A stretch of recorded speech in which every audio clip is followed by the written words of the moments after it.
Neighbourhood Watch, Chapter 25. Look, who is coming, Josh shouted 3 days later during the lunch break. The Royal Oak was crowded, and they had been lucky to get the last table under a parasol. Laura considered Josh's welcome for Nigel was a bit over-enthusiastic, but on the other hand, Josh had been right with all of his warnings not to jump to conclusions. She disguised her guilty conscience about her brother with a sisterly smile and offered him a chair by her side. "Great that you could come," she said, and gave him a kiss. Nigel kissed in return and grinned. "Finally convinced, big sister, that I'm not one of your baddies? You should have told me earlier that you were doing a course in geriatric care. You never told me what you did, remember? All those old stories involving Sam Bullocks." "Sam, yes, he is the same still. Tried to threat me, wanted money for whatever. I didn't ask. I just wrote him a letter on your PC, threatening him back. But when you told me he had called again, I decided to better go there, and well, I talked to him to leave me alone. Oh, stop it," Bill exclaimed and smirked. "We really don't want to hear what you told him. But how could you sign your letter NF? We thought it meant National Front, not Nigel Fowler. This led us in completely the wrong direction. We could have discovered Edward McCarthy at least a day earlier." "I didn't think about it too long," Nigel admitted.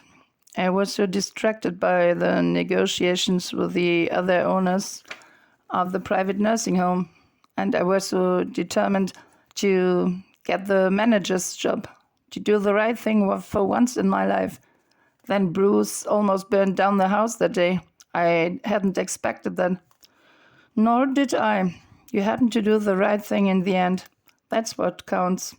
I'm proud of you," Laura said, and was happy that everybody was looking at Moira. She had Shirin on her hip and a file under her arm as she meandered between the other tables. "Sorry, I'm late, but Shirin wasn't cooperating. Well, and some test results were still missing.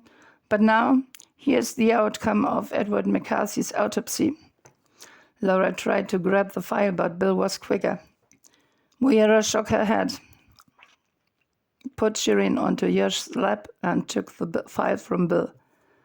She scanned through it, murmuring obscure medical terms, until she found what everybody was waiting for. Blah, blah, blah, died of sudden cardiac arrest. Blah, blah, not unusual at his age. Blah, blah, blah, no evidence of external trauma, poisoning, or violence. So Wilbur McCarthy told us the truth. He found his father dead in his wheelchair and didn't want to get separated from him. He wanted to keep him close by. That's why he buried him under the patio? Laura asked. She heard the shrill undertone herself. "Yes, that's it," Bill said. "And the best of the story is, no crime has been committed. Wilbur will only be accused of violating the requirement to register the death. That may only be a fine, no more.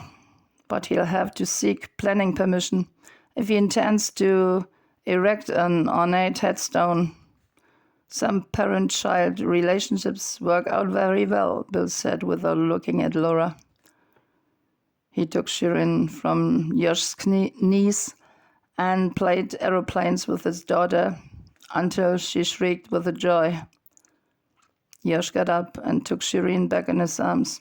The baby smiled at him, and before Laura could do anything about it, Josh put Shirin on her knees and said, "Why not try a different type of laptop for about the next 20 years?